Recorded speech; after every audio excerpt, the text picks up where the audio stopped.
Salut, c'est Julien. J'ai vu qu'il y a une mode sur les réseaux sociaux anti-salariat. C'est-à-dire que le salariat, ce serait la pauvreté, il ne faudrait pas être salarié, il ne faut pas être en CDI, etc., etc. Alors moi, je suis absolument contre cette idée. Je pense qu'on peut être salarié et s'enrichir. On peut devenir aisé financièrement grâce au salariat. Maintenant, il faut le reconnaître, le salariat a de gros pièges. Et c'est de ça dont on va parler dans cette vidéo. Alors, j'ai une question pour toi. Si tu me regardes et que tu es salarié, le jour où tu vas partir de l'entreprise dans laquelle tu es aujourd'hui, qu'est-ce qui va te rester? Alors, généralement à cette question, les gens vont répondre qu'il va me rester des souvenirs magnifiques avec mes collègues, c'était bien, on a fait des activités, etc., etc. Alors oui, mais encore, qu'est-ce qui va te rester d'autre? À cette question, souvent les gens sont perdus, ils ne savent pas quoi répondre. Moi, je vais vous dire ce qui reste quand on part d'une entreprise après des années dans la société. Ce qui reste, en réalité, c'est un CV plus fourni. C'est un CV avec de nouvelles compétences, de nouveaux skills qu'on va pouvoir à nouveau soumettre à un nouvel employeur sur le marché du travail. Et ce n'est pas mauvais, au contraire, c'est même très bien. Le problème, c'est qu'il ne reste souvent qu'un CV. Si vous avez été salarié et que vous avez travaillé dans une société pendant des années et que vous partez et qu'il vous reste juste le CV, juste un nouveau CV, pour moi, c'est pas très bien. Pourquoi? Parce que vous n'avez pas capitalisé sur le salariat. C'est-à-dire quoi capitaliser sur le salariat?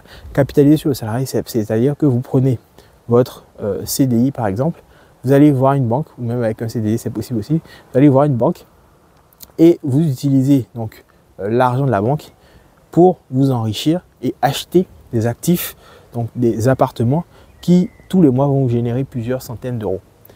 Moi j'ai été salarié aussi et j'ai acheté à l'époque de l'immobilier. Et aujourd'hui, je ne suis plus salarié, je suis entrepreneur, mais je génère toujours de l'argent, je gagne toujours de l'argent grâce à des appartements que j'ai achetés à l'époque où j'étais salarié. Ça veut dire quoi? Ça veut dire que j'ai capitalisé sur mon CDI. Alors il existe plusieurs manières de capitaliser sur un CDI. Vous pouvez très bien acheter des actions grâce à votre salaire. Des fois, quand vous êtes salarié dans une société, vous avez des fois le choix, on peut vous permettre d'acheter, soit d'avoir une augmentation de salaire, soit d'acheter des actions de l'entreprise.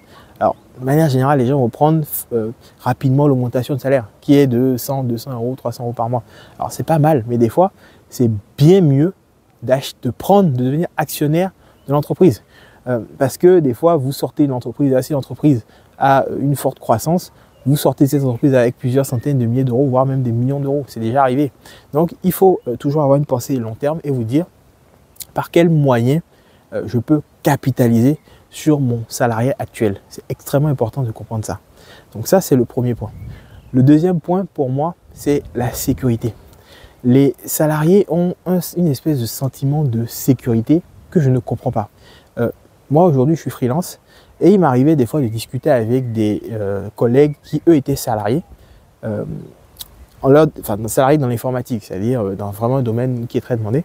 Et je leur posais la question, pourquoi ils ne se lançaient pas, etc. aussi, pourquoi ils ne tentaient pas l'aventure freelance. Et souvent, ce qu'on me répondait, c'était, oui, mais je préfère la sécurité, je suis en sécurité dans le CDI. Alors moi, j'ai toujours été surpris par cette réponse, parce que je ne vois pas de lien entre les deux. Je ne comprends pas pourquoi juste le fait d'être en CDI apporte une sécurité. Pour moi, la sécurité vient du fait d'avoir plusieurs sources de revenus. C'est déjà arrivé que des entreprises qui fonctionnaient bien ferment. Je veux dire, il y a quelques années, je crois, il me semble qu'Amaïeu a fermé. GoSport, par exemple, ils ont licencié des salariés, ils ont licencié des centaines de salariés.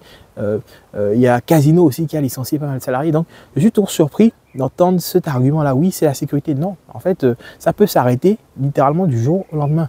Donc, la vraie sécurité, pour moi, elle vient du fait d'avoir plusieurs sources de revenus. Et on retombe sur ce que je disais précédemment. Elle vient du fait que vous avez capitalisé sur votre CDI. C'est Rigobert Song qui disait, qui avait sorti la théorie du danger. Il disait, mais quand tu es en danger, quand tu sais que tu es en danger, en réalité, tu n'es pas en danger parce que tu as préparé ce qu'il faut pour réduire les risques. Mais quand tu ne sais pas que tu es en danger, un peu comme les salariés, là, tu es en danger. Et il faut faire très attention à ça. Donc, c'est à ça que je voulais vous appeler dans cette vidéo. Ne vous dites pas, je suis en sécurité. Non, préparez votre avenir, votre retraite si besoin. Préparez des sources de revenus alternatives. Et là, que vous soyez salarié ou pas, vous serez serein, vous serez tranquille.